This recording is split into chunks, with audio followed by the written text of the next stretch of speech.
Oi, gente, beleza? Essa aula de hoje é um assunto que acaba sendo o terror de muita gente porque tem matemática, são os modelos de crescimento populacional.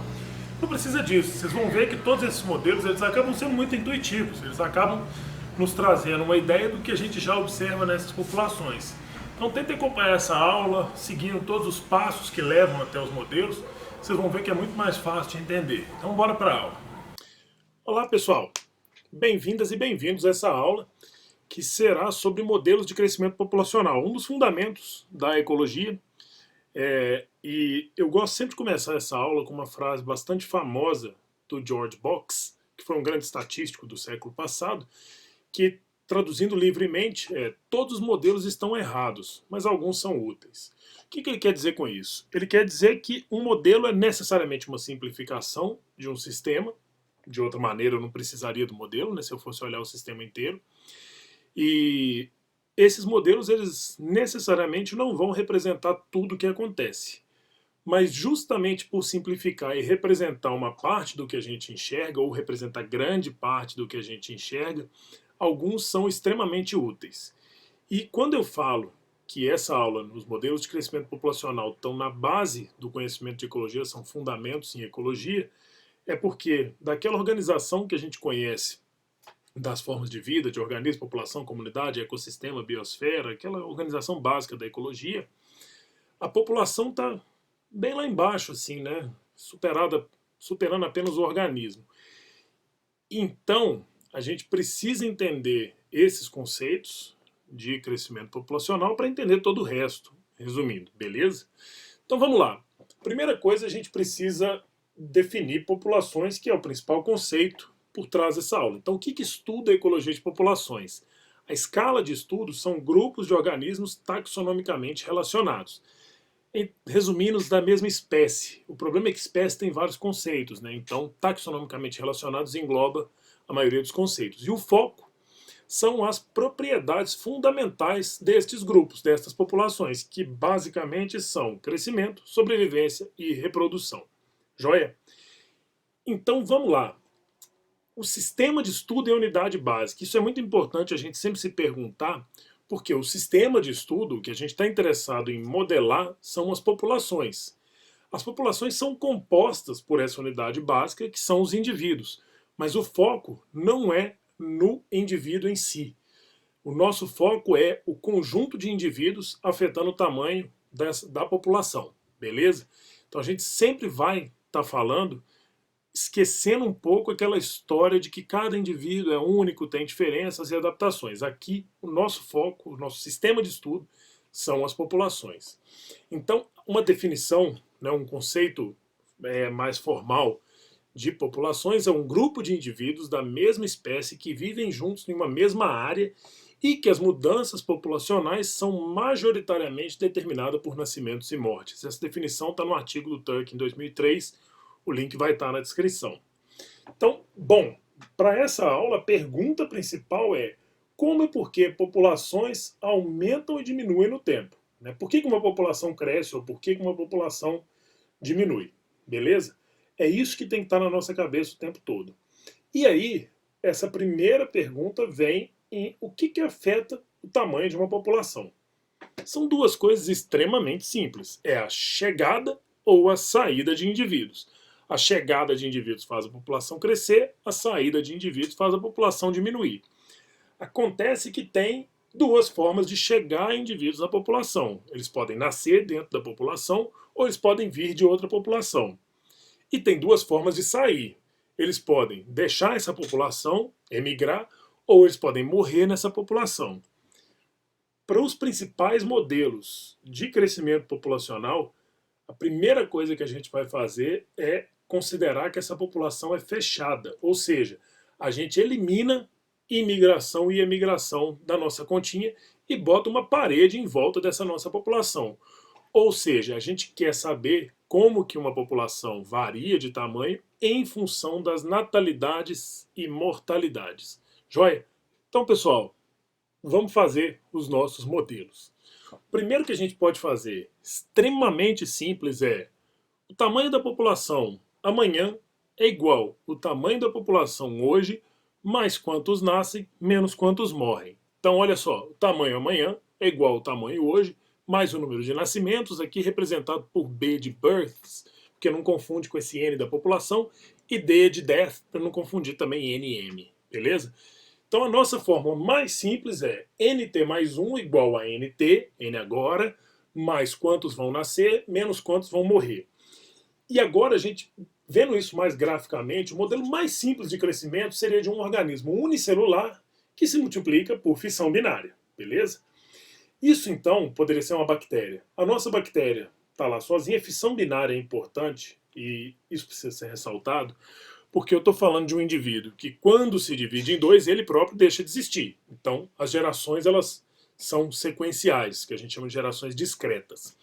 Então, essa bactéria, ao se dividir, gera duas. Essas duas geram 4, 4 geram 8, 16, 32 e assim sucessivamente. Tá? Então, à medida que passam essas gerações, essa população cresce. Então, pessoal, quando a gente coloca no modelo para gerações discretas, o primeiro a gente já viu. O número de indivíduos amanhã é igual ao número de indivíduos hoje, mais quantos nascem, menos quantos morrem, na população como um todo. A primeira coisa que a gente vai querer fazer para melhorar a forma de fazer essa conta é calcular a taxa por indivíduo de nascimentos e mortes. Isso nos ajuda a pensar que esse NT pode ser qualquer valor se a gente faz por indivíduo. E aí Bzão e Dzão viram Bzinho N e Dzinho N. Ou seja, quantos indivíduos nascem em função de quantos indivíduos tem e quantos indivíduos morrem em função de quantos indivíduos tem. E aí, essa passa a ser a nossa nova fórmula. Vejam que Bzão virou Bzinho NT e Dzão virou Dzinho NT. Então, a população amanhã, não muda nada, tá, gente? A população amanhã é igual à população hoje, mais quantos nascem, menos quantos morrem. Só que isso está em função de quantos indivíduos há na população. Uma jogada matemática que a gente pode fazer é dividir isso tudo por NT. Dividindo isso tudo por NT, a gente tem agora que a razão entre a população amanhã e a população hoje é 1 mais Bzinho menos Dzinho. Isso é importantíssimo, porque 1 representa o indivíduo hoje.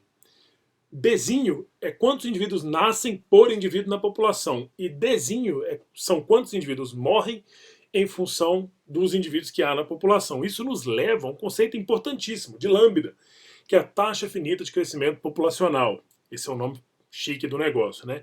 Na prática, lambda representa com quantos indivíduos cada indivíduo parental dessa geração contribui para a próxima geração. Perceberam que se um indivíduo existe nessa população, ele morre e deixa um sucessor, essa população não cresce? Então vamos lá, vamos generalizar o que a gente viu. N0 igual a 1, ou seja, minha população 0 tinha um indivíduo. No meu tempo 1, né, quando esse indivíduo se divide, eu tenho N0 vezes 2, que um indivíduo vira 2, lembraram? Então, N0 é igual a 1. 1 vezes 2, 2. No meu N2, eu tenho quanto eu tinha antes, N1 vezes 2, cada indivíduo vira 2. Se eu expandir essa fórmula, percebem que é N0 vezes 2 vezes 2, são 4 indivíduos. N3, a mesma coisa. N2 vezes 2, que é igual a N1 vezes 2 vezes 2, que é igual a N0 vezes 2 vezes 2 vezes 2, que é igual a 8, né? 1 vezes 8 igual a 8. Vamos generalizar então. NT é igual a N no tempo anterior. Então, N agora é igual a N no tempo anterior vezes 2. Isso é igual a N0, ou seja, quanto eu tinha no inicinho da coisa, vezes 2 elevado ao tempo. Vamos aplicar isso para o tempo 5, vamos pular o tempo 4. Lembra quanto que deu lá nas nossas bactérias? Dava 32. Então, N no T5 é igual a 1, que é o nosso N0, vezes 2 a 5, que é 32 indivíduos. Ou seja, aquela fórmula toda nossa lá, NT mais 1 igual a NT mais Bzinho NT menos Dzinho NT, pode ser convertida em NT igual a N0 vezes lambda elevado a T. Lambda é aquele número, né, a taxa de crescimento daquela população. Quais são os valores importantes da gente gravar para a lambda? Né? Calcular a lambda e tal não é tão difícil. Então vamos ver, olha só. Os valores mágicos de lambda são lambda igual a 1, significa que um indivíduo se repõe na próxima geração. Se eu tenho um indivíduo, o saldo de nascimentos e mortes que ele deixa é zero, ele deixa um indivíduo e ele morre. Então fica uma cópia dele para a próxima geração, perceberam? Então se lambda igual a 1, a população fica estável no tempo, não muda o tamanho da população.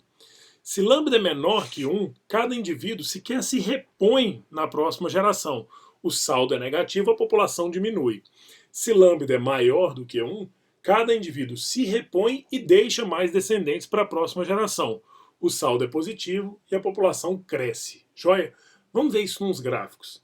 Então, o efeito na mudança de lambda. Aqui eu tenho três retas, lambda igual a 1, lambda igual a 0,8, lambda igual a 1,2. Quando lambda é igual a 0,8, é menor do que 1. Percebem? A linha cinza claro, a população tende a diminuir. Quando lambda é igual a 1, a população fica constante. Havia 50 indivíduos, continuam 50 indivíduos. Quando lambda é igual a 1,2, a população começa com 50 indivíduos e em 10 gerações ela já está com mais de 300 indivíduos. Joia? Façam essas continhas naquela fórmula que a gente fez antes. É bem bacana e dá certinho. Bom, o efeito do N0, né, da população inicial. Aqui parece que todo mundo é igual, então eu coloquei aqui no alto, são três populações. Cinza bem clarinho, o N0 é um indivíduo, cinza médio, a população tem 5 indivíduos no início e preto tem 10 indivíduos no início. Lambda é sempre igual a 2. Vejam só a diferença em 10 gerações. A população que tem o N0 igual a 10 tem, vejam que o eixo Y é multiplicado por 1000, tem mais de 10.000 indivíduos. Enquanto a população que começou com N0 igual a 1 não tem nem 1000. Né? Então, ou seja, se o lambda é maior ou a população inicial é maior, a população tende a crescer mais rápido, joia? Do que outras com esses valores menores. Agora, e quando a gente não conhece o histórico da população, né? A gente está lidando com um tipo especial de população que tem gerações discretas e não tem sobreposição. Quando a gente não conhece nada dessa população, a gente precisa de uma medida instantânea de crescimento, que a gente consiga aplicar para qualquer população e que não tenha que conhecer todo o histórico dela, toda a coorte. Lembrando o conceito de coorte, é um grupo de indivíduos que eu sigo do início ao final daquele ciclo de vida. E essa taxa instantânea que eu quero calcular mede quanto que a população cresce no intervalo de tempo muito pequeno, tipo agora. Entenderam? Então vamos chegar nesse número. Voltamos para a nossa fórmula. NT mais 1 igual a NT mais nascimento menos morte. Nada muda até agora. Joia? Só que o que me interessa, na verdade, numa população que eu não consigo seguir ou que eu não tenho tanta informação, é esse valorzinho de ΔN. Eu quero saber quanto, né, eu só sei 2 momentos. Agora e o próximo, que eu vou observar. Então eu quero saber o ΔN, quanto que essa população varia de um instante para o próximo. E aí, para chegar nesse ΔN, né, que é o NT mais 1 menos NT, eu subtraio NT dos dois lados da equação, então o outro termo eu posso cortar. Então ΔN, quanto que varia uma população, nada mais é do que o balanço de nascimentos e mortes. Tranquilo? Isso aí eu acho que dá para entender numa boa. Bom, partindo disso, a gente tem o tamanho real da mudança e vai fazer uma jogada matemática, uma derivada, para que a gente obtenha a taxa, o que a gente vai chamar de dN/dt, que é a variação dessa população no intervalo de tempo muito curto. Então dN sobre dt é igual a Bzinho menos Dzinho vezes o número de indivíduos que eu tenho na população, ou seja, é o balanço de nascimentos e mortes por indivíduo vezes quantos indivíduos eu tenho. E eu posso resumir esse Bzinho menos Dzinho no que a gente chama de Rzinho, ou R minúsculo, né? Ou seja, dN sobre dt igual a Rn. Essa é uma das fórmulas mais importantes que vocês vão aprender em ecologia fundamental. Assim, é importante saber. Rzinho é a taxa intrínseca de crescimento, é o que a gente chama de parâmetro malthusiano, é quanto que aquela população cresce nesse instante, e N é o número de indivíduos naquele momento na população. Beleza? Então a gente agora está muito interessado para o crescimento instantâneo, quanto que naquele momento nasceram e morreram. E aí a gente pode passar para aquela história dos valores mágicos de Rzinho, como a gente teve para a lambda, E quando Rzinho é igual a zero, isso quer dizer que para aquela população, naquele instante, a taxa de natalidade é igual à de mortalidade. Portanto, essa população fica estável, ela não cresce nem diminui. Já se o Rzinho é menor do que zero, a taxa de natalidade ela é menor do que a taxa de mortalidade, portanto, essa população está com saldo negativo, ela vai diminuir no tempo. Se o Rzinho é maior do que zero, é o contrário, nascem mais indivíduos do que morrem. Então, essa população tem saldo positivo e ela cresce. Bom, dá uma olhada então nesse gráfico. É quase a mesma ideia do gráfico que a gente viu para a lambda. Quando Rzinho é igual a zero, a população começa e se mantém constante. Quando Rzinho é igual a menos 0,2, percebam que agora ele pode ser negativo, a minha população ela vai diminuir. Morrem mais indivíduos do que nascem. Quando o meu valor é 0,2, nascem mais indivíduos do que morrem, minha população aumenta. E aí, a gente pode projetar essa população no tempo, e a fórmula é isso aí, é NT igual a N0 mais o exponencial de RT, mas isso é só para vocês saberem. E o resultado é um crescimento desse tipo, que a gente chama de crescimento exponencial. Aquela população cresce indefinidamente. Não tem nada limitando o crescimento dessa população. Olha que legal. Se a gente olhar num instante, tem duas coisas só que regulam o crescimento dessa população. Quantos indivíduos tem e qual a taxa intrínseca de crescimento. Se a taxa intrínseca é maior do que zero, essa população cresce. Se há indivíduos nessa população, ela também continua modificando. Se há muitos indivíduos, ela cresce mais rápido. Se há menos indivíduos, ela cresce mais devagar. Os saltos são menores. Mas quem determina a velocidade intrínseca de crescimento é o Rzinho. Beleza? Bom, mas aí você vai me perguntar, né, uai, essa população cresce indefinidamente? Como assim? A gente pode assumir que tem um limite para o crescimento das populações. Sim, a gente pode. Tem limitação de recurso, interações entre os indivíduos, interações intra-específicas, dentre outros, que podem botar limites nesse crescimento. Né? A população não deve crescer indefinidamente, a gente não conhece isso.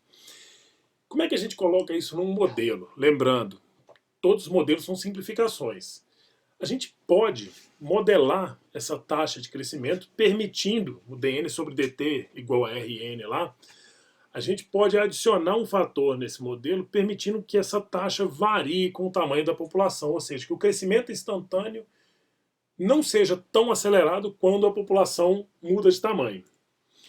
Isso traz para a gente aquele conceito chamado de capacidade de suporte, o K. Beleza? Então a gente viu até esse momento que as populações podem ter um limite, podem ter um teto de crescimento. Né? Então a gente saiu daquele gráfico em que ela crescia indefinidamente e agora, apesar de terem taxas de crescimento distintas, taxas intrínsecas de crescimento distintas, elas chegam no máximo. Que é uma constante, nesse caso é 1.000 indivíduos, a população para de crescer. Isso quer dizer que a velocidade de crescimento está diminuindo com o tempo. Olha só, essa curva para paramétrio, então o número de indivíduos numa amostra em função da taxa de crescimento, o dn sobre dt. Ela diminui quanto mais indivíduos há na população. Por que isso acontece? E aí que vem a coisa mais interessante desse modelo e desse sistema.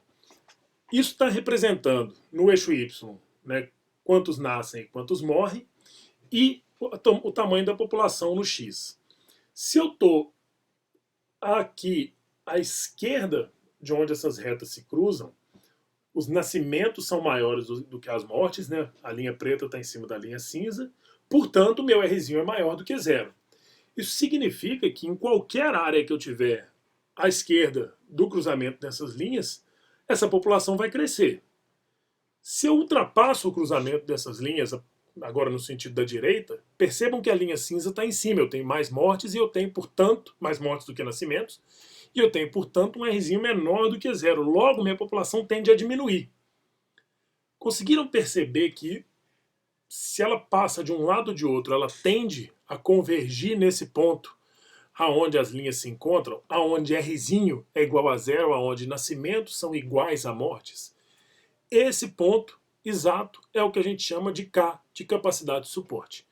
Então, uma população qualquer que está fora do valor de capacidade de suporte tende a chegar nesse valor. E aí, para modelar isso, vem essa fórmula. A gente adiciona, vejam, dn sobre dt igual a rn, já tinha. A gente adiciona essa parte do parênteses, k menos n sobre k. Lembrando, k é uma constante. Vamos destrinchar o que isso significa. Olha só, dn sobre dt igual a rn, a gente já viu. É aquela fórmula para taxa instantânea de crescimento. E se não tiver mais nada, Rn a população vai só aumentar. Não era isso que a gente viu? Agora, se a gente tem N muito próximo de zero, olhem só dentro do parêntese. K menos zero dividido por K é igual a K dividido por K. Um valor dividido por ele mesmo é igual a 1. Então a nossa formulinha vira dn sobre dt igual a Rn vezes 1, que é igual a Rn, que é igualzinho à história do crescimento exponencial. Mas a minha população vai aumentando, ela vai crescendo. E à medida que ela cresce, o valor de n muda até um extremo em que n é igual a k. E agora olhem dentro do parêntese. Se n é igual a k, k menos n, que é igual a k, é zero. Dividido por k é zero. Rn vezes zero é igual a zero. Qual que é a taxa instantânea de crescimento dessa população? Zero. Ela para de crescer. Então essa é a forma no modelo de colocar uma constante que diminui a velocidade de crescimento instantânea da população quanto maior o número de indivíduos naquela população. Beleza? Entenderam aquele gráfico agora? E aí, para terminar, se a gente quebrar a premissa de que aquelas curvas se cruzam e a população para imediatamente de crescer, né? Quando chega no K ela para, todo mundo percebe e para de nascer e para de morrer, ou, desculpa, nasce o mesmo tanto que morre, a gente pode ter essas oscilações ao redor da capacidade de suporte, o que a gente chama de retardo temporal nessa equação. Esse retardo temporal, e aí a título de curiosidade para vocês, ele entra no modelo como esse tal. Por quê? Agora, em vez de ser K menos NT sobre K, ou seja, K menos N naquele momento, tal é quantas gerações atrás ela percebeu. Então a população ela demora a perceber a flutuação de indivíduos e, portanto, permite oscilações em volta do K. Beleza? Levando a essas oscilações, quanto maior o retardo temporal, mais tempo ela demora para perceber, então ela passa o valor de K, custa perceber isso e continua crescendo, depois ela cai porque passou do valor de K e assim sucessivamente. Beleza? Então as mensagens principais que a gente pode ficar dessa aula é que a gente pode modelar o crescimento de populações biológicas complexas a partir de modelos muito simples, levando em conta apenas natalidade e mortalidade. Os parâmetros lambda e Rzinho são centrais nesse entendimento. A gente precisa entender o que eles significam e qual o efeito dele no crescimento das populações. A capacidade de suporte, esse K, é um limite superior para as populações que leva em conta que elas não devem crescer indefinidamente. E ele tenta trazer um pouco mais de realidade ao modelo.